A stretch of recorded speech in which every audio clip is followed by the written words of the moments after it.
Yannick Yoluntas, à l'invite de François Delesse de l'association Pain et Liberté, est venu au cinéma Le Florian participer à la projection débat de son propre film L'amour et la révolution le 4 mai 2018. Il a été le réalisateur de deux films précédents, Ne vivons plus comme des esclaves, et l'autre, Je lutte donc je suis. Je vous laisse maintenant écouter l'enregistrement du débat qui a suivi la projection donc, du film L'amour et la révolution. S'il y a un mot qui vous vient à l'esprit après ce film, une phrase, deux phrases, un personnage que vous avez particulièrement apprécié ou quelque chose qui vous a interrogé, voilà, n'hésitez pas. Ça nous encourage, je disais, parce que nous avons besoin pour les luttes qui nous attendent des exemples comme le vôtre. Merci encore. Merci et merci. C'est un peu terrifiant, ça prend à la gorge quand même. Hein. Mais alors d'un point de vue purement logistique, comment vous récupérez ces gens-là, comment vous les faites vivre, les enfants vous les scolarisez, parce qu'apparemment, d'après le dessin que j'ai vu, vous avez vraiment squatté, hein, excusez-moi le terme, si vous l'utilisez, un quartier, et comment vous faites pour survivre autour, parce qu'il y a quand même des gens qui ne font pas partie du groupe, on a vu les gens qui étaient contre aussi, quand même. C'est plein d'interrogations, il y a plein de choses à... Ça fait quand même beaucoup à avaler. Plus que sur le film précédent qu'on avait vu ici. C'est beaucoup moins... c'est beaucoup plus prenant. L'autre était plus porteur d'espoir. Celui-ci, dur. Hein. Franchement, ça tire plein de questions. Et on se dit qu'il y a une lutte à venir. En plus, vous allez certainement être attaqué. Et enfin, moi, ça me terrifie. Je vais te répondre après, mais je laisse encore quelques réactions à chaud circuler. Eh bien, moi, je trouve qu'au contraire, c'est encourageant. Parce que ça fait voir qu'il y a des gens qui luttent quand même, qu'il y a des résultats, qu'il y a des gens qui arrivent à être tirés de leur malheur par ces personnes-là qui sont très courageuses parce que on sait toute la pression qui s'exerce contre eux, quoi. Donc moi, non, je trouve que c'est porteur d'espoir parce qu'on se dit, ben, pas forcément... bon, même si on n'est pas forcément nombreux, on peut arriver à faire bouger les choses. Et bon, même si c'est difficile, bon, je trouve que c'est porteur d'espoir. Et je trouve que ce qui ressort de ce film, c'est vraiment de l'amour, quoi. Parce que ben, c'est magnifique, quoi. Parce que ben, toutes les personnes qui ont été accueillies, ben, elles sont heureuses, quoi. Malgré toutes leurs difficultés. Et ça, c'est important, quoi.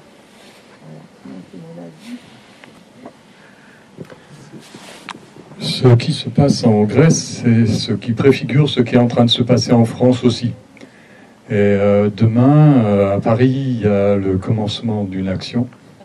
Et j'espère très fort que l'armée, la police, la gendarmerie, qui reste fidèle à la population française, fera ce que le Conseil national de la transition lui a ordonné de faire, c'est-à-dire procéder à l'arrestation de ceux qui ont usurpé le pouvoir.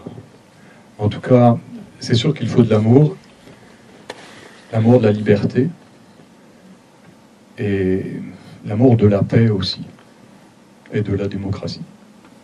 Merci. Pourquoi le CRS est en train d'attaquer les gens ? Donc pourquoi il y a un CRS ou des CRS qui frappent les gens? En fait, oui, pourquoi il y a des CRS qui frappent les gens?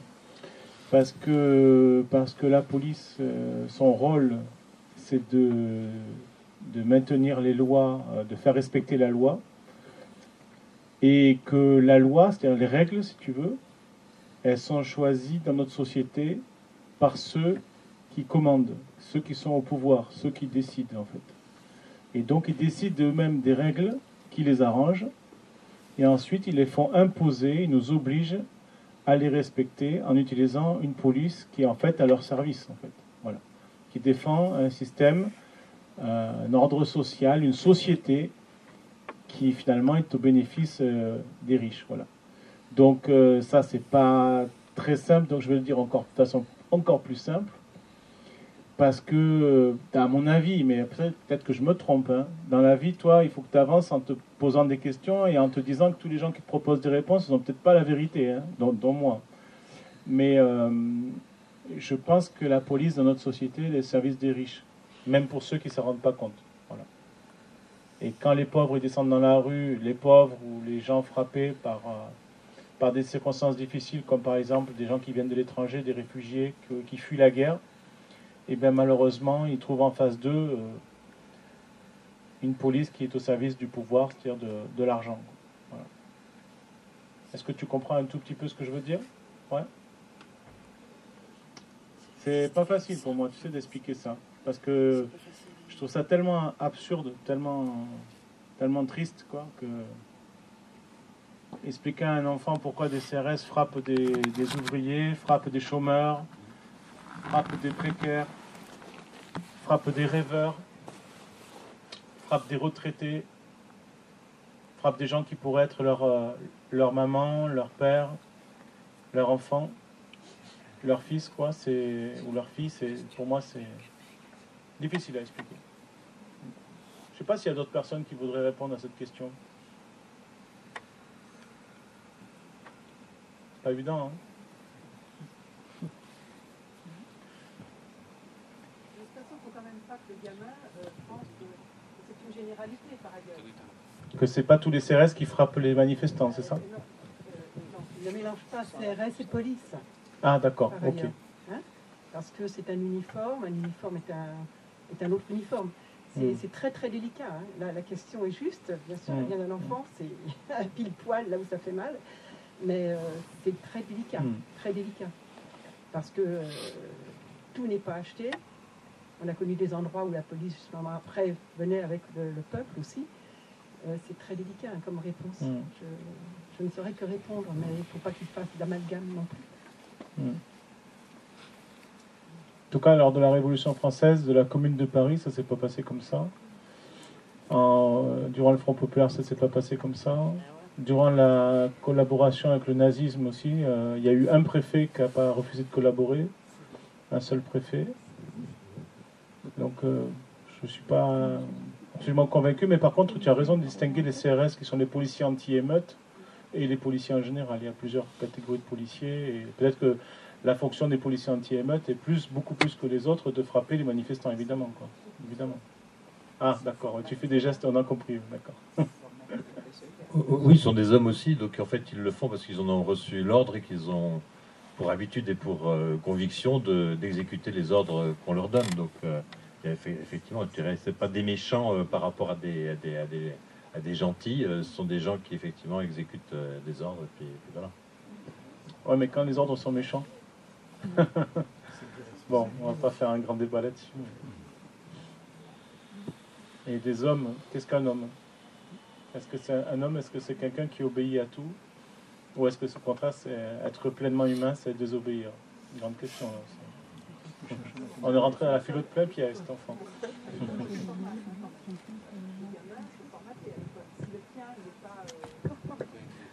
Vas-y, reprends la parole. Je dis à l'école, on les formate, les gamins. Moi, j'ai le souvenir, mais personnellement, on m'a dit, votre gosse, il n'est pas formaté, madame. Ah, ben, j'espère bien. Mais, je veux dire, on les formate. Donc, après, bon, ils choisissent le boulot qu'ils veulent. Mais, le tout petit, on essaye de les faire rentrer dans un moule. Et voilà. Donc, après, bon, ça dépend de chacun, hein, mais des petits, hein. Donc, il faut se méfier. Et pourtant, l'éducation, on ne va pas la rejeter. C'est aussi... c'est délicat. Disons que moi je résumerai simplement tout ça en disant que la police, comme d'autres métiers au service du gouvernement, au service de l'État, du gouvernement, a pour vocation de maintenir l'ordre en place. Et quand l'ordre est injuste, eh bien, dans ce cas-là, on est révolté et on se heurte justement à cette police. Voilà. Ça va comme ça? Ça va mieux? Bon, c'est seulement quand j'ai entendu les polices aussi, ils obéissent seulement les ordres qu'ils donnent. Mais bon, moi, je me permets de le dire parce que je suis allemande Et aussi les Allemands, à l'époque de Hitler, on dit, bon, la plupart d'eux qui ont exécuté seulement les ordres. Alors c'est une excuse qui, bon, ça me rend toujours un peu fou. Hein. Faut le dire, hein, parce que, ouais, mais bon, c'est difficile. Hein. Merci à toi, ouais, c'est bien de le dire, j'aurais pas osé le dire. C'est le grand argument du tribunal de Nuremberg, quoi. C'est on a exécuté les ordres, et en poussant même un peu plus loin, certains ont dit que lecteur, par exemple, puisqu'on faisait de la philosophie à l'instant, comme M. Jourdain, lecteur de Kant et de l'impératif catégorique de Kant, je ne sais pas si vous savez, quoi. Donc en gros, il faut changer, on va dire, pour faire très très simple, il faut changer la société par l'intérieur en respectant les lois, en poussant dans le cadre, par exemple aujourd'hui, dans le cadre de la démocratie représentative, etc., par tous les biais possibles, mais en respectant quand même le cadre des lois, sans vraiment désobéir. Et donc, en s'appliquant ce principe-là, cette éthique en rapport avec le groupe, donc ce qu'on appelle l'impératif catégorique, quoi. Et certains officiers et hauts responsables de la collaboration, enfin pas de la collaboration, du nazisme, ont carrément cité Kant parmi leurs bonnes raisons soi-disant d'exécuter les ordres, quoi. Voilà. C'était la valeur morale centrale, c'était d'exécuter les ordres, parce que ça faisait partie de ce qu'ils appelaient l'impératif catégorique, quoi. Voilà. Là, c'est vraiment une vision un peu simpliste de la philo, mais c'est pas grave. En France, c'est pareil pour beaucoup de gens. Ouais. Moi, je pense qu'il y a une question pour chacun d'entre nous. Ça dépend dans quelle place, comment on se situe dans la société. Je veux dire que on ne réagit pas de la même façon face à un problème selon qu'on est des travailleurs ou un dominant. Il y a vraiment d'abord ça part de là. Les injustices, je pense que tout part de l'injustice, de la notion d'injustice, et on a une prise de conscience et on agit, et c'est tout. Je crois qu'il y a ça aussi à poser comme voilà. Ça dépend d'où l'on parle. Ok, c'est clair. La lutte des classes, on lui explique. On verra ça. Je pense qu'avec son papa, je pense que ça va être vite.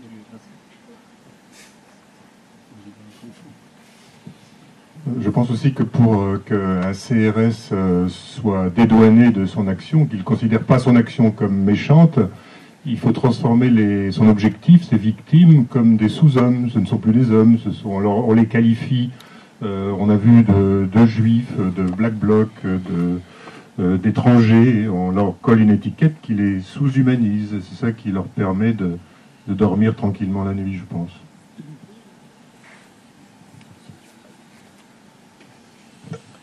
Il y a des phrases des proches qui sont très, très, très bien là-dessus pour savoir qui est l'ennemi. L'ennemi, c'est l'autre, hein, bien sûr. Et surtout, le pire, c'est que l'ennemi croit que c'est nous l'ennemi, quoi. Alors que c'est lui, bien sûr. Bonsoir. Moi, j'étais venue voir l'autre film que vous aviez déjà fait. Est-ce que vous pourriez nous parler un petit peu de ce qui se passe depuis, justement, ces 4 dernières années, un petit peu en Grèce, s'il vous plaît? Bien sûr. Je suis d'abord là pour ça, même si on a fait une petite parenthèse philo sur la police et l'ordre.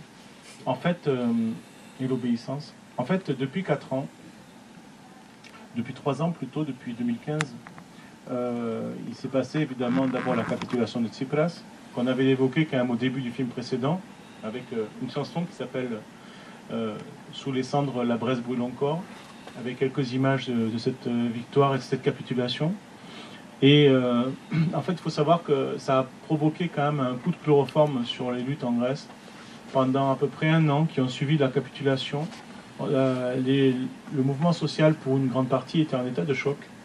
Même ceux qui n'attendaient pas grand-chose de Tsipras, et a fortiori ceux qui attendaient beaucoup, qui avaient beaucoup d'espoir, puisque la devise de sa campagne, c'était « l'espoir arrive ».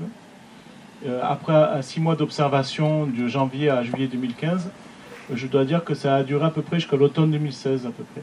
Et c'est qu'à l'automne 2016 que vraiment toutes les luttes ont repris pleinement force et vigueur, quoi. Bien sûr, entre-temps, il n'y avait pas d'interruption dans les ouvertures de lieux, de squats, d'actions autogestionnaires pour mettre en œuvre une solidarité à défaut de l'État qui a abandonné toutes ses prérogatives sociales sous la dictée de la Troïka pour ne garder que ses prérogatives punitives. Et donc, il y avait toujours les cuisines sociales gratuites, même beaucoup plus nombreuses, comme il a été dit tout à l'heure par Costa. La multiplication des dispensaires médicaux autogérés, qui ont atteint le nombre de 70, 75 quasiment, ou encore beaucoup d'ouvertures de lieux, puisque, en fait, ce qui s'est passé juste après la capitulation de ces places en juillet 2015, c'est au même moment, quasiment, l'arrivée nombreuse des fameux migrants qui venaient pour beaucoup de Syrie ou d'ailleurs.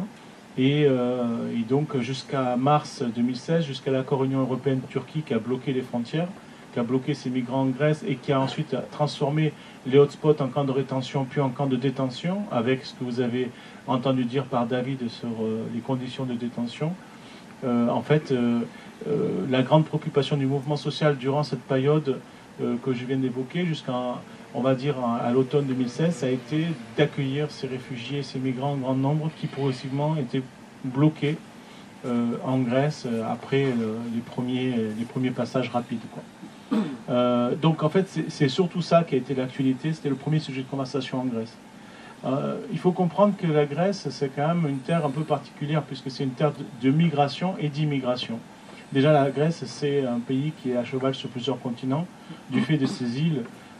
La Crète, mon île d'origine, est quasiment au large de la Libye. Les autres îles touchent quasiment la Turquie. Donc en gros, la Grèce, c'est une plaque tournante entre l'Europe, l'Afrique et l'Asie. Et en plus, depuis toujours, depuis les mythes de l'Antiquité, Ulysse, d'Homère et beaucoup d'autres, c'est un peuple de migrateurs, de voyageurs. Donc aujourd'hui en Grèce, par exemple, il y a à peu près autant de Grecs à l'extérieur de la Grèce qu'en Grèce.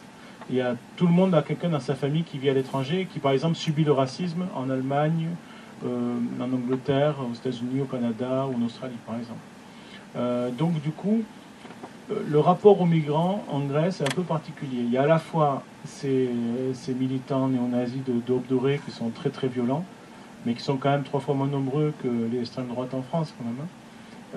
Et on a une population qui globalement, franchement, si je peux me permettre d'être sincère là-dessus, c'est vraiment qui est quand même plus nombreuse à être accueillante. Du fait de cette expérience, de cette expérience du voyage, de la migration, de l'exil, du fait des nombreuses dictatures en Grèce, du fait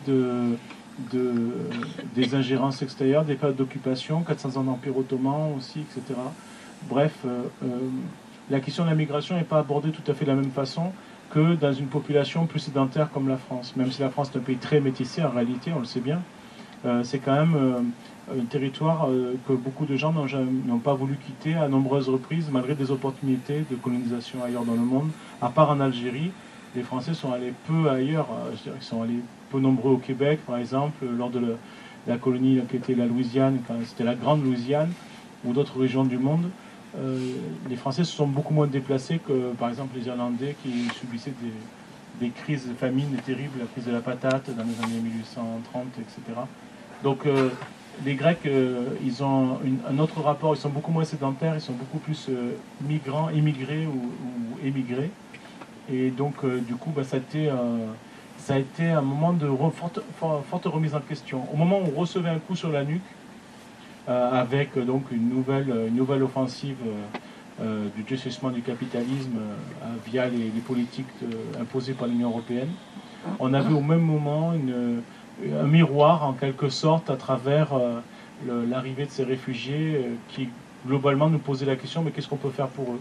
Et je dois dire que c'était un vrai coup de force parce que finalement je ne m'attendais pas moi personnellement à voir un accueil aussi quand même assez exceptionnel de la part de gens qui étaient déjà beaucoup frappés par les circonstances, la misère, quoi. Voilà.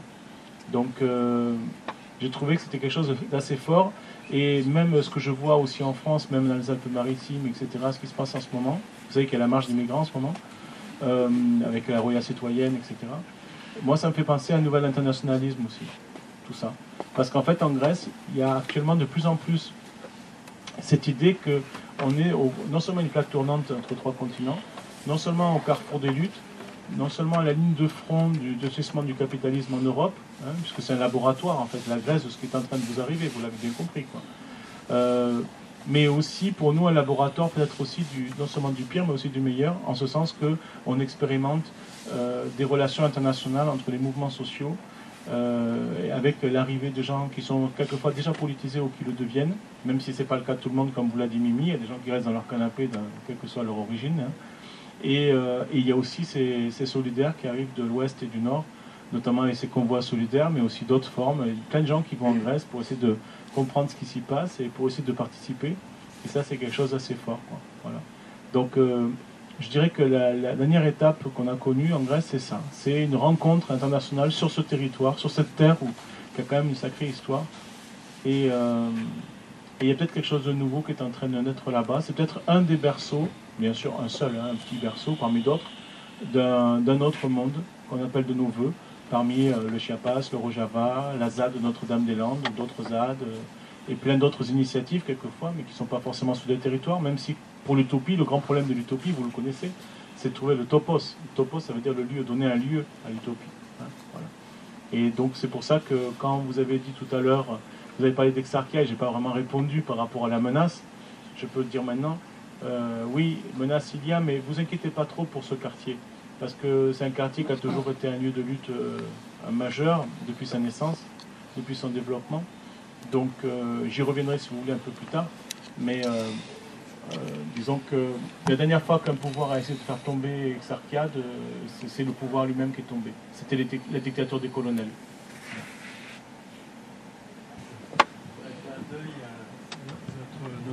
À Notre-Dame-des-Landes. Je sais pas si... L'aéroport de Crète, c'est un éveil à Notre-Dame-des-Landes, oui. Oui, oui. Parce que je suppose que derrière cet aéroport, il doit y avoir des enjeux commerciaux et des bâtisseurs, des tonneurs qui n'attendent que... Bien sûr, bien sûr. En fait, c'est la même histoire, mais c'est assez incroyable qu'en Grèce, d'abord, il n'ait pas eu le droit de savoir dans les médias la victoire quand même si c'est une victoire à la Pyrrhus de Notre-Dame-des-Landes, c'est-à-dire l'abandon du projet d'aéroport, c'est quand même pas rien, même si malheureusement c'est une victoire à la Pyrrhus, puisque c'était quand même une lutte contre l'aéroport et son monde, et là en l'occurrence la ZAD quand même elle est vraiment beaucoup attaquée, la zone à défendre, la zone d'expérimentation à tout point de vue.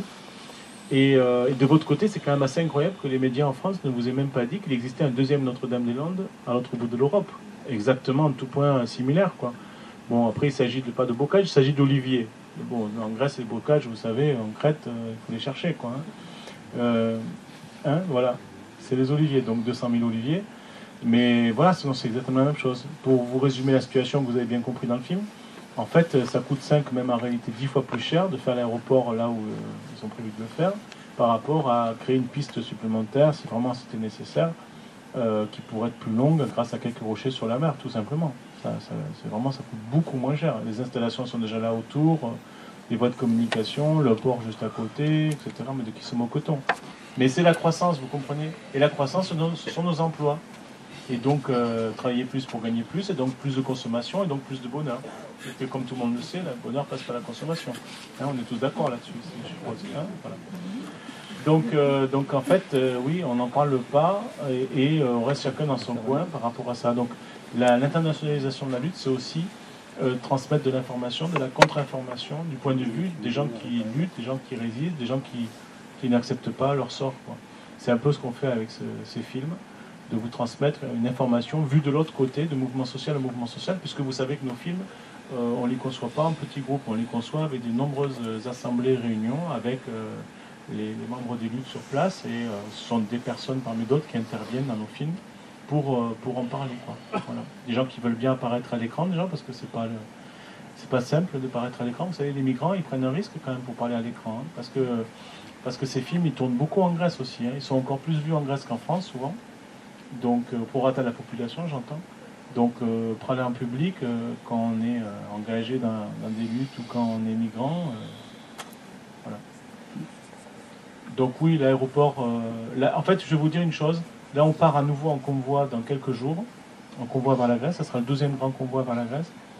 Il y a 18 fourgons qui sont sur le point de partir avec une 50aine de militants, en convergence de lutte. Hein, avec, la dernière fois, il y avait des drapeaux noirs, rouges, des drapeaux attaques, CGT, CNT, enfin, je me souviens plus de tout, mais pour vous donner une idée, rouge et noir bien sûr. Et il y avait voilà, des écolos dans le convoi, des gens de gauche, des révolutionnaires. Et c'était une atmosphère très particulière. Et là, je dois vous dire qu'en plus, l'atmosphère, elle est d'autant plus particulière que dans le convoi, on a 2 fourgons qui partent de la ZAD, un principalement, avec des gens qui vivent sur la ZAD, et qui vont avec nous, non pas seulement aller à Exarchia, mais aller jusqu'en Crète, à Castelli. On va aller à peu près 40 sur les 50 jusqu'à Castelli en Crète pour aller aider sur place, puisque là, on va arriver à la phase d'expropriation. Donc la phase où il va falloir créer une ZAD. Voilà. Donc on y va pour ça, pour les aider par rapport à ça. Voilà. Donc c'est des moments très très forts qu'on est en train de vivre. Il se passe des choses un peu partout. Par exemple, ces jours-ci, il y a Rové Konas, que vous avez vu à l'écran, qui a mené une action à l'ambassade de France et au consulat de France à Athènes en solidarité avec vous. Voilà. Et on a essayé de faire tourner l'info, mais malheureusement en France, c'est très difficile de la faire tourner. Et ils sont poursuivis parce que les autorités françaises à Athènes sont extrêmement violentes par rapport à ce qui s'est passé, alors que c'est juste un peu de peinture sur la façade et tout ça, quoi. Donc ils demandent une répression terrible à leur égard, quoi. Voilà. Et du coup, il y a un élan de solidarité en France pour aider Rové Konas par rapport aux frais de justice. Voilà. Donc ça va de part et d'autre, quoi, de la solidarité dans tous les sens, en zigzag.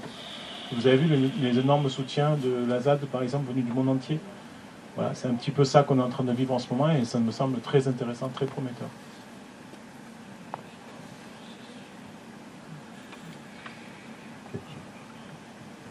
Il y a quelque chose d'autre qui vous a marqué dans le film? Je ne sais pas, Thessalonique, la lutte contre les saisies de logements, qui est plutôt le fait de camarades syndiqués comme Ilias par exemple, ou peut-être Rové Konas dont on parlait à l'instant. Est-ce que cette façon d'attaquer le pouvoir sans toucher physiquement aux personnes, contrairement à ce qui se passait dans les années 70 ou chez les anards de la fin du 19e, début du 20e, la propagande par le fait, là il s'agit uniquement de détruire matériellement et symboliquement aussi les lieux de l'exécutif, quoi. Concernant par exemple les fichiers de surendettés, les bureaux de privatisation du bien commun, où on brade la terre, on détruit tout ça, quoi. Oui, c'est vrai que bon, apparemment c'est très melting pot, hein, pour les gens qui vont avec vous. Est-ce que vous craignez la violence quand même? Parce que certains, alors moi là je pense à mes Black Blocs là, qu'on a eu au 1er mai, qui ont leurs raisons. Mais c'est vrai que la violence, moi, me fait toujours un peu peur quand même. Certes, on ne peut pas rester, on n'est pas dans les bisounours. À un moment, il faut savoir répondre. Mais voilà, est-ce que vous arrivez quand même, est-ce que vous avez des nervis qui pourraient déborder et porter préjudice en fait à vos actions? En fait, dans le convoi, il y a des Black Blocs, il y a des insoumis, il y a des anticapitalistes, des écologistes, des oppresseurs de croissance. Il y a des anards non violents, ça existe aussi. Il y a des révolutionnaires en tout genre, et puis aussi des gens sans étiquette qui ne se reconnaissent pas dans tous ces mots dont j'ai parlé, tous ces drapeaux que j'ai évoqués, et qui ont peut-être bien raison aussi, quoi. Mais qui quand même sont très actifs et qui défendent tout simplement la vie, l'humain, la terre, quoi. Pourquoi on arrive à travailler ensemble, pourquoi on arrive à faire ces convois ensemble? Pour une raison très simple, c'est qu'on se rappelle que on n'est pas né au même endroit et au même moment. On n'a pas reçu la même éducation, la même culture d'origine. On n'a pas traversé les mêmes parcours de vie, les mêmes actions de la vie. Donc il est tout à fait logique qu'on n'ait pas la même façon de lutter, quoi. Il y a des mêmes priorités, hein, dans la lutte. Et également, chaque opprimé a le droit de choisir sa façon de lutter. Et ça peut vous choquer que quelqu'un s'engage dans une lutte plus révolutionnaire qu'une autre, ou plus violente qu'une autre. D'autres, à l'inverse, sont choqués parce que certains participent aux élections, d'autres parce que d'autres s'abstiennent, d'autres parce que certains mangent de la viande, ou au contraire sont choqués parce que d'autres ne mangent même pas des produits laitiers.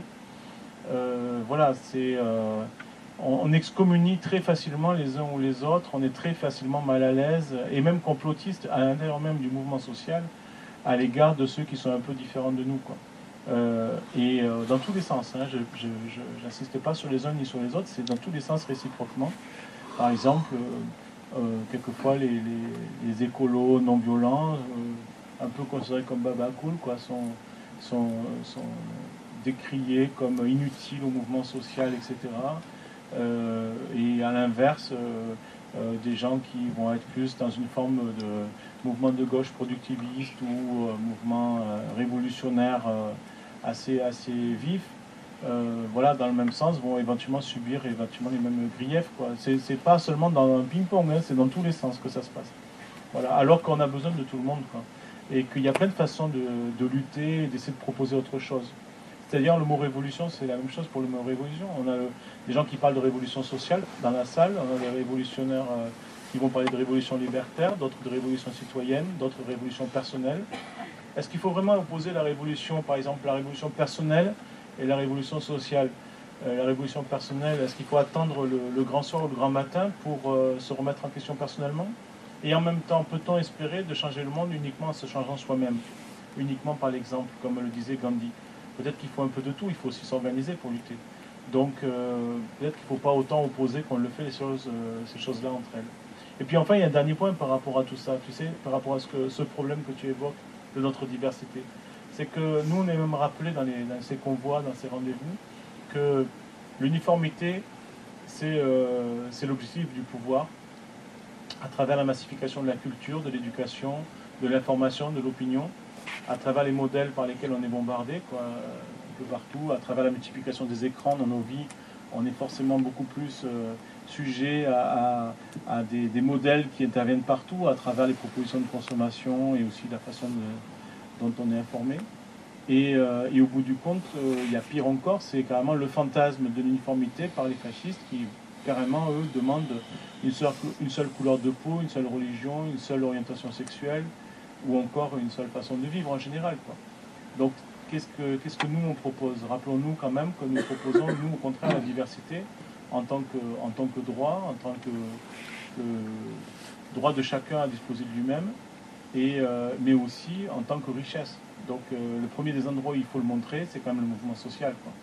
Donc, ces convois, ces rendez-vous, ces expériences que vous avez vues à l'écran où les gens se rencontrent par-delà leurs différences, c'est vraiment des occasions pour nous aussi de se rappeler ce désir de diversité, cette nécessité de la diversité. Si on est partisan, par exemple, de la démocratie un peu plus directe, un peu plus réelle, voire beaucoup plus, ça veut dire qu'il va falloir apprendre à vivre ensemble aussi, et sans vouloir toujours imposer son point de vue, quoi. Donc, c'est un petit peu ça qu'on fait dans ces convois. Il y a un film sur le sujet qui s'appelle Sur la route d'Exarchia, et qui peut vous montrer ça si ça vous intéresse, quoi. C'est un film réalisé par Héloïse Lebourg lors d'un des convois, le convoi où il y a eu le plus de monde, c'était en mars 2017, 62 personnes, dont 4 enfants, et 26 fourgons qui sont partis ensemble en Grèce, au départ de l'Espagne, de la Belgique, de la Suisse et surtout de la France. Voilà. Et on n'était pas tous du même avis, quoi. Et on a très très bien vécu ces moments. Voilà. Très très grands moments. Alors il faut lever le poing ici, hein, c'est ça où on se voit mieux. Faites-moi courir. Oui, non. Bon, moi j'étais aussi beaucoup impressionnée par cette, je pense, son nom c'était Costa, qui était le sous-populaire, je dirais, par son humanité et par son, je dis simplicité, sans juger de cette humanité qu'il a, de son manière de parler et d'agir. Et aussi de cette jeune fille de 16 ans, Christina, qui a aidé, qui a donné d'elle-même par conviction, et pas des gens qui sont engagés politiquement dans des partis, mais oui, c'est un engagement plutôt personnel. Et ça, c'est quelque chose pour moi très, très convaincant et très, oui, c'est peut-être le mieux qu'on peut faire. Christina, par exemple, je peux te dire qu'elle est pacifiste, non violente, absolue, quoi. Et à l'inverse, tu as des gens comme les membres de Distomo, le groupe antifasciste qui fait peur jusqu'à obdorer et qui va jusqu'à écrire des graffitis et qui était obduré devant son local, qui ont réussi à virer les nazis de la place principale qu'ils occupaient à Athènes, à Ios Pardelemonas. Et donc libérant ainsi cet espace où se trouvent beaucoup de migrants dans ce quartier. C'est à 3 km à l'ouest d'Exarchia, c'est près de la place Victoria. C'est un des quartiers les plus pauvres d'Athènes où il y a pas mal de migrants, de réfugiés qui subissaient régulièrement des violences.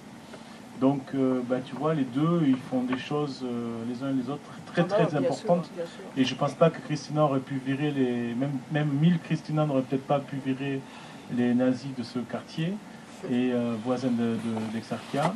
Et c'est pas sûr que les copains d'Estomou pourraient faire ce qu'elle fait. Elle, dans l'accompagnement des enfants migrants, elle fait un boulot extraordinaire, Christina, malgré son tout jeune âge. Quoi. Voilà. Comme quoi, une fois de plus, la complémentarité, elle est devenue... Et ce sont ces personnes un peu, on dira costauds, musclées, qui vous protègent dans le lieu, là, 26. Parce que quand vous subissez... Notara 26, oui, tout à fait. Parce que là, il faut quand même des gens pour vous protéger, quoi. Bien sûr.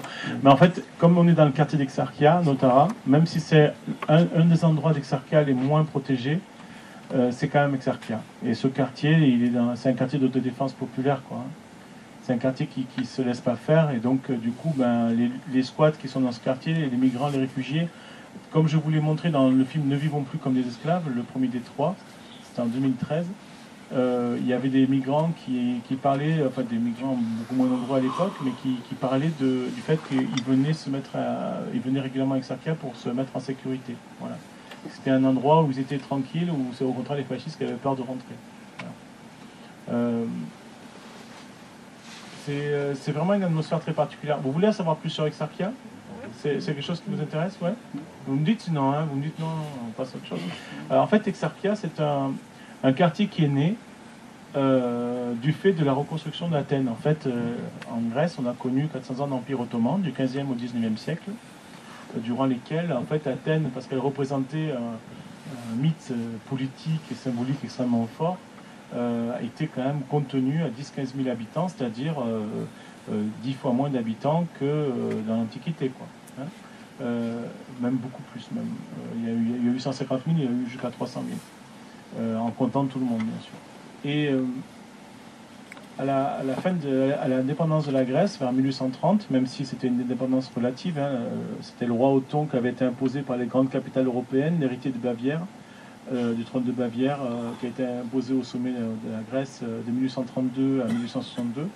Donc même si cette époque-là ressemblait plutôt à un protectorat, Athènes a pu être reconstruite progressivement.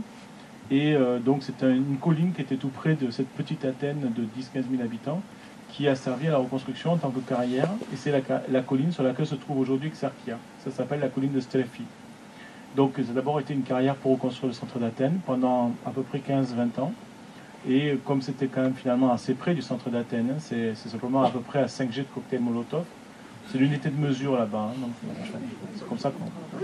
Et donc Athènes a atteint ce quartier, cette colline, quoi, qui a donc été terrassée, on a planté des arbres, et à ce moment-là, c'était l'exode insulaire, un peu comme l'exode rural en France, mais nous, c'était l'exode des gens des îles qui venaient vers les grandes villes, et donc c'était plutôt des gens des Cyclades, surtout de Paros, Naxos, voilà, qui est le centre des Cyclades, et donc qui ont créé des épiceries, surtout fondé des épiceries sur la colline, et avaient des produits venant des îles. Et le plus connu d'entre eux, c'était Exarchos. Il s'appelait Exarchos, sur le bord de la place, qui ne portait pas encore son nom, mais comme il a aboli les dettes de ses clients les plus pauvres, tel Solon, des Navans, et ben du coup, la place a finalement, à sa mort, a porté son nom, puis le quartier tout entier. Voilà. Comme c'est un quartier très en pente et très près des pôles politiques contemporains et antiques, hein, l'Acropole et la Voulie, le Parlement actuel, on a installé à la fin du 19e siècle les principales grandes écoles, universités dans ou autour de ce quartier. Et toute l'industrie du livre s'est installée aussi dans ce quartier. Les libraires, mais aussi les éditeurs, les imprimeurs, qui d'ailleurs au fil du XXe siècle sont passés en autogestion pour la plupart d'entre eux. Aujourd'hui ce sont essentiellement des scopes. La première économie d'Exarchia, c'est l'économie du livre, l'économie de l'imprimerie, mais pas seulement du livre d'ailleurs, de l'imprimerie en général. Et c'est une économie qui est essentiellement d'autogestion en scope, en coopérative autogérée. D'ailleurs, on a aussi notre Silicon, non pas Valley, mais Silicon Avenue, puisque l'avenue Stornari, qui est connue à l'ouest pour être aussi l'avenue des émeutes, c'est une des portes d'entrée fréquentes de la police parce que les avenues sont très larges, cette avenue est très large, donc c'est plus facile et moins facile à barricader. Et donc c'est sur cette avenue-là que derrière des grands rideaux de fer la nuit, en fait, reposent dans la journée en réalité des magasins de produits numériques, d'électronique, etc., de communication, d'informatique, etc. Donc ce sont les deux éléments de l'économie d'Exarchia. Et durant le XXe siècle, dans ce quartier, il y a eu justement cette jonction entre le milieu ouvrier et le milieu étudiant. Une jonction qui a toujours été l'enjeu en politique, des phénomènes révolutionnaires, et qui à Exarchia s'est fait d'autant mieux que vous savez que le milieu des typos est quand même un milieu qui a toujours été assez engagé politiquement. Donc forcément, il y avait tous les ingrédients dans ce quartier pour qu'il se passe quelque chose au niveau de ce que vous appelez la conscience politique. Durant le XXe siècle, donc, on a vu dans ce quartier la principale résistance à la dictature du général Metaxa dans les années 30 à Exarchia. Quand Manolis Glezos a arraché le drapeau nazi sur l'Acropole à l'âge de 18 ans et demi en 1941, il est allé se cacher à Exarchia. Durant la grande guerre civile entre les résistants au nazisme, qui étaient essentiellement communistes, et les troupes britanniques et monarchiques qui avaient, suite à Yalta, donc décidé d'occuper la Grèce et de rétablir la monarchie, quand il y a eu cette terrible guerre qui a condamné à la mort une grande partie des résistants au nazisme, qui a remis au pouvoir les fonctionnaires qui avaient collaboré avec l'occupant nazi, la dernière poche à Athènes, c'était Exarchia. Dans Joli donc je suis, je vous ai montré que Exarchia a été le lieu de l'insurrection contre la dictature des colonels à l'ouest du quartier, l'école polytechnique, qui n'est pas une école militaire, et que c'est à ce moment-là que la dictature des colonels a commencé à s'effondrer. Ça s'est terminé avec l'affaire de Chypre quelques semaines plus tard, et c'en était fini de cet épisode de 7 ans assez terrible en Grèce. Et au début donc de la crise actuelle, ce qu'on appelle la crise des 10 ans maintenant en Grèce, parce que on est dans la 10e année de cette histoire qui a commencé avec les émeutes en Grèce de 2008. Le 6 décembre 2008, il y a eu l'assassinat par un policier d'un enfant de 15 ans, d'un jeune homme de 15 ans, qui s'appelait Alessi Rigoropoulos, et qui donc a provoqué des émeutes terribles, les plus grandes émeutes qu'on ait connues ces dernières décennies en Europe. 300 banques et magasins de luxe brûlés et en un mois. Et c'était à Exarchia que ça a commencé tout ça encore. C'était dans Exarchia qu'il y avait eu l'assassinat. Voilà. Donc, il faut vraiment comprendre que ce quartier a une longue histoire. Voilà, c'est ça que je voulais te dire à travers tout ça. Et que concernant tout ce qui se passe en Grèce aujourd'hui, Exarchia représente à peu près le quart, sinon le tiers peut-être plutôt, des lieux autogérés, des pôles de résistance en Grèce. Donc les 2 tiers se trouvent à Athènes, mais Athènes c'est déjà presque la moitié de la population en Grèce. Et la moitié de ce qui se passe à Athènes, c'est à Exarchia, alors qu'Exarchia c'est 40 000 habitants, c'est-à-dire 1/100 seulement de la population d'Athènes. Et pourtant la moitié de tout ce qui s'y passe d'important se trouve dans ce quartier. Voilà. C'est quand par exemple il y a eu la crise des migrants réfugiés, c'est d'abord à Exarchia se sont ouverts la plupart des squats. Même s'il y en a certains qui sont un peu aux alentours, c'est essentiellement Exarchia. Et pour les expérimentations de l'économie sociale et solidaire, et la remise en question aussi du productivisme et une réflexion sur l'écologie, qui était rare autrefois en Grèce. Rare, c'est relatif à dire, puisque les gens vivaient à l'ancienne aussi, de façon traditionnelle, comme en Crète. Est-ce qu'on peut dire que les Crétois, ils n'étaient pas dans le bio? Ben non, mais ils n'appelaient pas ça comme ça, ils appelaient pas permaculture la permaculture ou des trucs dans ce genre, mais voilà, ils le faisaient concrètement, vous comprenez. Eux, ils n'avaient pas vécu ce que vous avez vécu avec une agriculture productiviste qui est déjà ancienne en France, une agro-industrie chimie qui est assez terrible, des pesticides, des Monsanto qui sont venus déjà depuis assez longtemps, qui se sont installés, un remembrement qui a favorisé les gros paysans, la petite paysannerie qui a été détruite en grande partie en un siècle ou deux. En Grèce, on ne l'a pas connu, du moins à ce rythme-là. Forcément, la question écologique n'est pas abordée de la même façon. Pour vous, il y a la question d'une forme de reconquête, en fait, qui passe aussi par la façon de consommer de l'individu, qui passe aussi par le soutien à certains types d'agriculture plutôt qu'à une autre, l'échange de savoir, la question des semences, etc. Nous, en Grèce, le problème n'est pas posé dans les mêmes termes parce que on n'a pas connu la même expérience récente en la matière. Les petits paysans existent encore en Grèce, ils sont quand même la majorité encore, alors qu'en France, quand même, le problème est plus compliqué, quoi.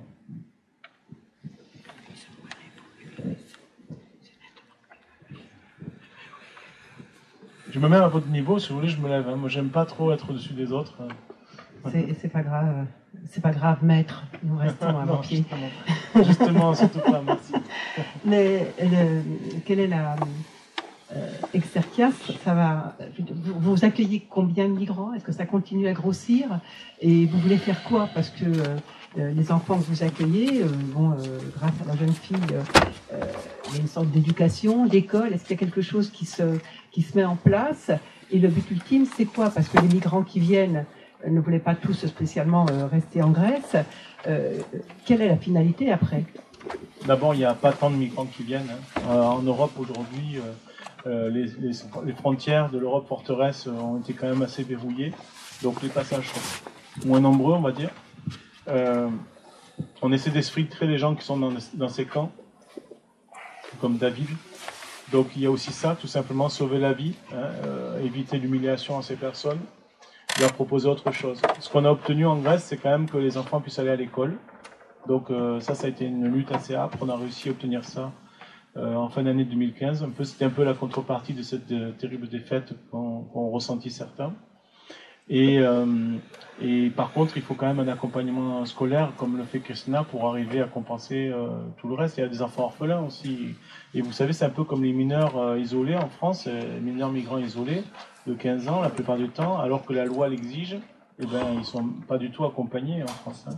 Et c'est le mouvement social qui le fait en France. On a créé des maisons pour mineurs autogérées, dont certaines ont été murées récemment. Par exemple, à Brest, j'étais à Brest récemment, et à Brest, pendant que j'étais présent, la police est venue murer, c'était pas des CRS, excusez-moi, ils sont venus murer la maison autogérée pour mineurs de Brest, quoi.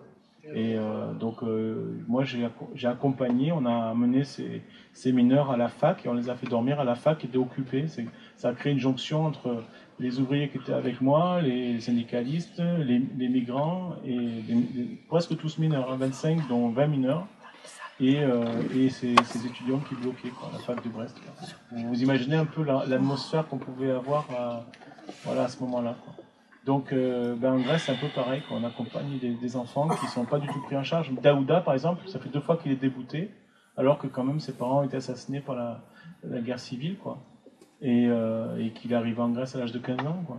Quand même tout seul, orphelin, quoi. Donc c'est fou, quoi. Hein. Je pense, enfin, il me semble, quoi. Hein. Pour pas finir sur une note un peu triste, puisque là, on s'est un peu plombé le débat quand même, avec cette histoire de police, etc. Mais en même temps, c'était vachement important de répondre à ça, et c'est une question délicate. Et puis c'est vrai que dans le film, il y a ceux qui voient toute la dynamique, toute la niaque dans les luttes, etc. Et je vous le dis, les luttes en Grèce reprennent force et vigueur. C'est quand même quelque chose de très impressionnant en ce moment.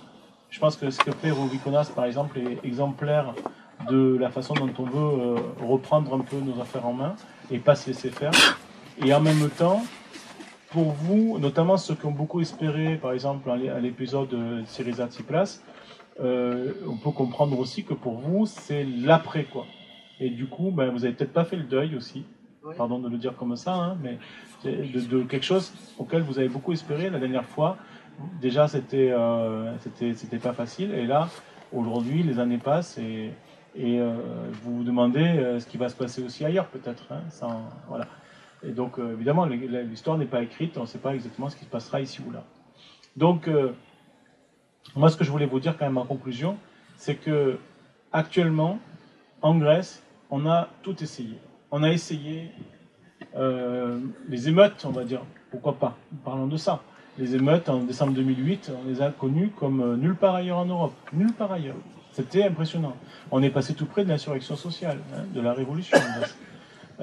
Ensuite, on a connu en 2010-2011 un mouvement des places, à l'instar des M15 en Espagne, des mouvements des Indignados, qui était exceptionnel, un peu comme vos Nuits debout par exemple.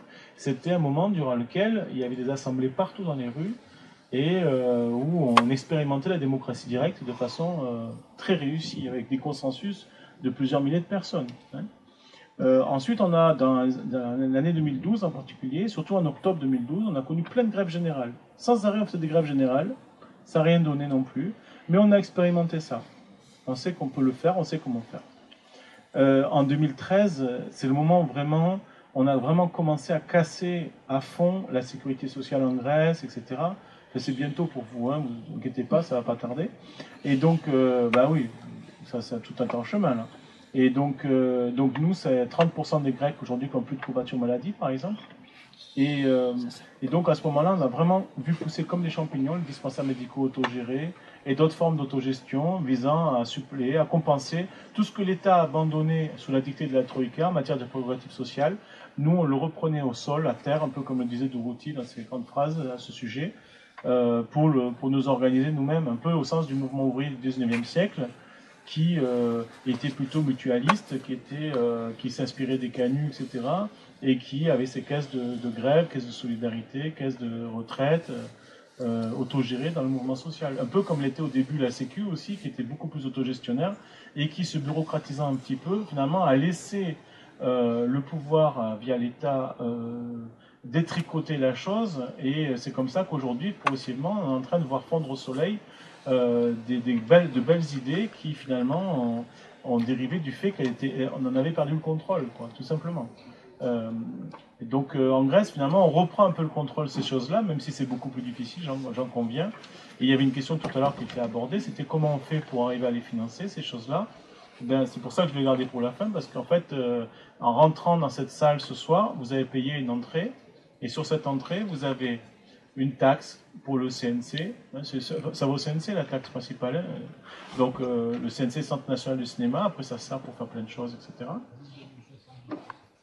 Ouais, donc voilà, quand même une jolie petite part. Après, il y a une répartition entre les cinémas et les distributeurs, et nous, la distribution, ben, ça va directement en Grèce. L'argent, la part distributeur de ce que vous avez payé ce soir, hors frais bien sûr, parce qu'il y a toujours des frais, ça part en Grèce directement. Voilà. Et donc, ça, par exemple, là, je disais que hier ou avant-hier, c'était 1050 € pour l'Ouvikonas pour payer une caution. C'était 500 € pour, à nouveau, pour la énième fois, pour la cuisine sociale, l'autre humain, Costa. 700 € pour le collectif d'exfiltration de Lesbos, pour sortir des gens de Moria, du camp terrible de Moria, qui est le plus réputé en Grèce. On coupe les grillages, etc., de temps en temps, la nuit, et on les fait passer par des chalutiers, des bateaux de pêcheurs pour éviter les lignes régulières sur lesquelles ils sont interceptés, pour les ramener vers le continent, vers nos squats comme le Notara et d'autres. Et voilà, bon, sans rentrer dans tous les détails, donc il y a déjà ça. Il y a la table solidaire que vous avez à la sortie, ça vous intéresse, donc on vous fait connaître, par exemple, on a fait un livre sur le quartier d'Exarchia qui s'appelle Exarchia la Noire, avec des textes et des photos pour aller plus loin. C'est le seul livre en français sur le sujet, et c'est un livre solidaire aussi, comme le film solidaire, c'est-à-dire dont la marge va à la solidarité. Et pareil pour un livre sur le street art, il y a Vincent, mon ami Vincent Makowski qui est dans la salle, qui est un spécialiste de graffiti, et entre autres choses de street art, et c'est vrai que là, en l'occurrence, en Grèce, c'est vraiment quelque chose d'assez extraordinaire. Là, il faudrait que tu viennes quand même avec nous un de ces jours. Bon, je sais que tu ne fais pas que ça, mais il a fait la calligraphie de l'affiche en grec. Pour les Grecs, c'est assez drôle que ce soit un Français qui fait la calligraphie du texte en grec pour l'affiche grecque. Et donc, voilà, on a fait un livre sur le street art qui s'appelle Paroles de mur athénien, ou encore un livre contre la résignation qui s'appelle Que la fête commence, et qu'on a écrit collectivement avec John Holloway, que vous connaissez peut-être, avec Noël Godal en tarteur, avec Alessandro Di Giuseppe, le pape 40 de l'église de la très sainte consommation, ne vous inquiétez pas, hein, c'est un humoriste, avec Jean-François Briand, l'auteur de La servitude moderne, en film et en livre, voilà, et quelques autres. C'est une compilation de textes pour voir les choses autrement et pas s'inquiéter de nos perspectives, voilà. Et puis on vous propose aussi, grâce au CADTM qui nous soutient beaucoup, les convois et tout le reste, et Eric Toussaint en particulier, on vous propose le livre La vérité sur la dette grecque et aussi les Grecs contre l'austérité, parce que ce sont 2 livres qui permettent d'aborder les choses sous l'angle des chiffres, de l'économie, quoi. Alors que nous, on est plutôt les lettres, quoi, on va dire, de l'autre côté. Hein. Donc ça vous donne un peu le choix pour tout ça. On vous propose des affiches du film à prix libre, ou des films précédents, et même gratuits. Pour ceux qui ne peuvent pas se les payer, n'hésitez pas à les prendre gratuitement, les affiches. Ça nous fait plaisir de vous les offrir. Et on a les DVD des films précédents, et puis des films dont je vous ai parlé sur la route d'Exarchia, sur les convois.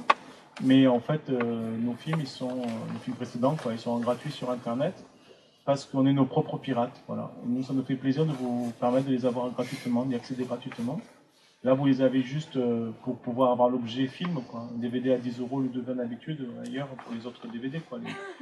Voilà. Et c'est le moyen pour vous de faire circuler, parce qu'on sait que ça peut servir aussi pour ceux qui aiment bien, qui ont encore des lecteurs DVD, pour donner, pour prêter, pour faire circuler ces idées. Voilà. En plus, c'est de meilleure qualité comme ça. Voilà. Donc, en fait, pour vous avouer, on représente à peu près 50% du financement de la plupart des lieux que vous avez vus à l'écran. Voilà, et même des paiements de caution, on a déjà payé 6 fois les cautions pour l'Ovéconas. Hein, voilà. Plus des aides de toutes sortes aussi pour l'Ovéconas. Pour prendre qu'un exemple de... Donc on n'aide pas seulement les lieux solidaires autogérés, on aide aussi les prisonniers politiques, on aide l'Ovéconas comme je l'ai dit. On leur a amené des photocopieuses de nombreuses reprises. Là, on est sur le point de leur amener encore 5 ou 6 photocopieuses de plus. Une cinquantaine de ramettes de papier, etc. Parce qu'on n'a pas suffisamment d'argent, il faut qu'on amène aussi des choses, quoi. On amène du lait infantile. Alors ceux qui sont véganes dans la salle, peut-être, pourquoi on amène du lait infantile? Parce que tout simplement les mamans des enfants réfugiés, elles n'ont pas de montée de lait, quoi. Après avoir traversé la guerre, les horreurs de toutes sortes, et la mer Égée, quelquefois avec des noyades, forcément. C'est difficile d'avoir des montées de lait, et puis on ne peut pas non plus autonomiser trop vite les enfants quand l'alimentation dans ces lieux n'est pas suffisante, quoi. Le lieu deuxième, même 3e âge, on continue un peu, quoi. Voilà. Donc là, actuellement, on est en recherche de les 2e âge, si jamais vous savez comment en trouver, et parce qu'il en manque beaucoup en Grèce, pour tous nos lieux autogérés.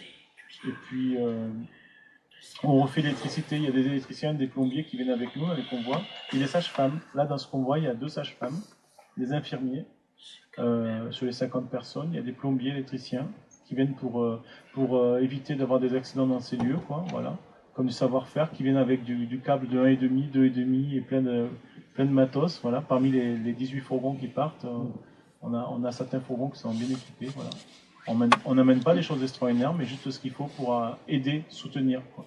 Et nous, on ne va pas aider les personnes sur place, les individus, les personnes dans la misère ou les migrants eux-mêmes. On va aider le mouvement social à s'organiser dans l'autogestion pour pratiquer cette solidarité. Voilà. On va aider à aider, voilà, tout simplement. Donc ça fait partie des actions. Après, comme vous l'avez dit, dans Ne vivons plus comme des esclaves, Babis, du dispensaire médical d'Exarchia, ils font aussi des concerts et des fêtes avec un bar et tout ça. Et grâce aux boîtes à prix libre, ça leur permet aussi de financer ces dispensaires médicaux autogérés. Il y a aussi ces formes-là, par exemple, pour financer ces lieux. Voilà. Parce que nous, on ne finance pas entièrement, bien sûr. Merci pour ce film qui nous a beaucoup intéressés et vos propos, bien sûr, à propos du film. Je voudrais rebondir un peu sur ces actions de solidarité que vous organisez, les convois, etc. Nous avons ici dans la salle une amie qui, elle aussi, organise systématiquement et régulièrement des convois de solidarité pour le peuple sahraoui. Est-ce que vous permettez que je lui donne la parole? Bien sûr, j'attendais un peu plus tôt, mais je voyais qu'il y avait un grand silence. Bonne idée. On n'a pas osé. Bonne idée, bonne idée. Merci. Ça va être une suite de tout ce qui vient d'être échangé. J'ai surtout une information importante à vous donner qui touche la France, mais qui touche également la cause sahraoui que je défends depuis 18 ans, avec opiniâtreté et avec un silence énorme en France. Il y a une information assez grave qui est en train de se faire en ce moment. J'ai une amie, Claude Mangin, qui a décidé d'entamer une grève de la faim depuis le 18 avril. J'ai travaillé avec Claude Mangin dans les camps de réfugiés sahraouis dans les années 2000. Elle s'est mariée avec un Sahraoui qui est juriste et qui est en prison depuis 2010 dans les geôles marocaines pour être simplement un leader, un révolutionnaire, un monsieur simplement qui dit qu'il est sahraoui, que sa terre est le Sahara occidental. Donc il a été emprisonné, torturé. Elle a pu aller le voir pendant quelques années. Et depuis 2016, oui c'est ça, depuis 2016, le Maroc lui interdit l'entrée sur le territoire. Et mardi 17 avril, elle y est retournée pour une 4e fois, de nouveau renvoyée manu militari dans l'avion. Elle a donc décidé une grève de la faim, avec tout ce que ça peut comporter comme conséquences dramatiques. Ça fait donc son 17e jour. Elle est accueillie à la mairie d'Ivry-sur-Seine, dans la région parisienne. Autour d'elle, des personnalités ont pris le relais. Nous, on a essayé aussi, au niveau des médias, au niveau du gouvernement. Il n'y a aucune réaction. Le ministre des Affaires étrangères a été sollicité. Ce qu'elle demande simplement, c'est d'avoir le droit d'aller visiter son mari en prison, ce qui est un droit internationalement reconnu. Et le gouvernement français a été sollicité depuis pas mal de temps. Il n'y a aucune réaction, c'est qu'à le dire. Et les médias commencent à y avoir quelques articles, oui, c'est vrai. Il faut reconnaître qu'il y a quelques articles. Mais c'est quand même bien omerta, voilà. Donc je voulais vous en parler parce que je suis très inquiète pour mon ami, comme je suis inquiète pour le peuple sahraoui, qu'on oublie depuis 40 ans, qui est en train de mourir. C'est un véritable génocide pour des tas de raisons économiques, politiques, financières, compromissions, tout ce qu'on veut. Voilà. J'aurais plein de choses à vous dire, mais bon, je suis assez inquiète. Donc, à vous de voir, vous pouvez toujours aller sur Internet et taper simplement « Grève de la faim » de Claude Mangin. Vous aurez toutes les informations, les articles qui paraissent quand même. Interview, radio, télé, il n'y en a pas. Vous pouvez également voir un peu son quotidien, c'est-à-dire qu'on peut taper... je vais reprendre le site parce que je ne suis pas sûre du mot. Donc, vous pouvez taper « Grève de la faim » de Claude Mangin, vous aurez l'ensemble d'articles parus. Vous pouvez bien sûr signer une pétition, quand on sait ce que peuvent donner les pétitions. Ça s'appelle simplement « Pétition pour Claude Mangin ». Vous pouvez suivre au quotidien aussi en tapant « écrire pour les libérer.com » et là vous aurez son quotidien. Puis vous pouvez aussi vous m'adresser des mails où je pourrai vous tenir au courant. Voilà. Voilà ce que je voulais vous transmettre ce soir. Merci. Merci à toi. Désolé vraiment il y a tellement de régions du monde où il se passe des choses absolument impensables. Je ferai une conclusion toute personnelle, mais non dépourvue de fondement. J'ai été, pour ma part, surpris de n'entendre aucunement parler de l'implication mortifère de l'Union européenne, nommée telle qu'elle, dans la situation de la Grèce.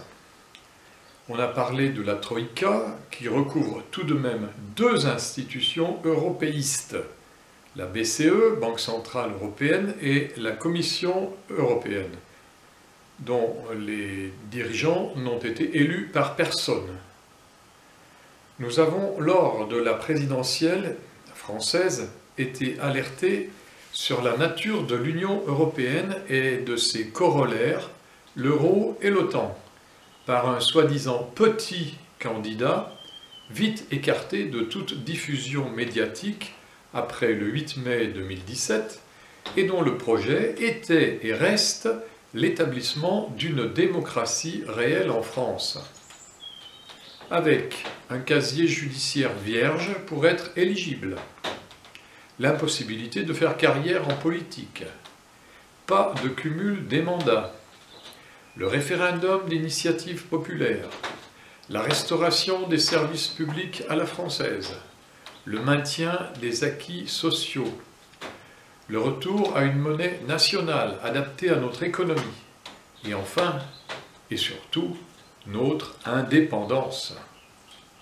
Ce sera donc soit cette alternative proposée par François Asselineau, fondateur de l'UPR, Union populaire républicaine, soit ce que vivent actuellement les Grecs, les Espagnols, les Italiens et les Portugais. Mais Yanis Youluntas nous a prévenus.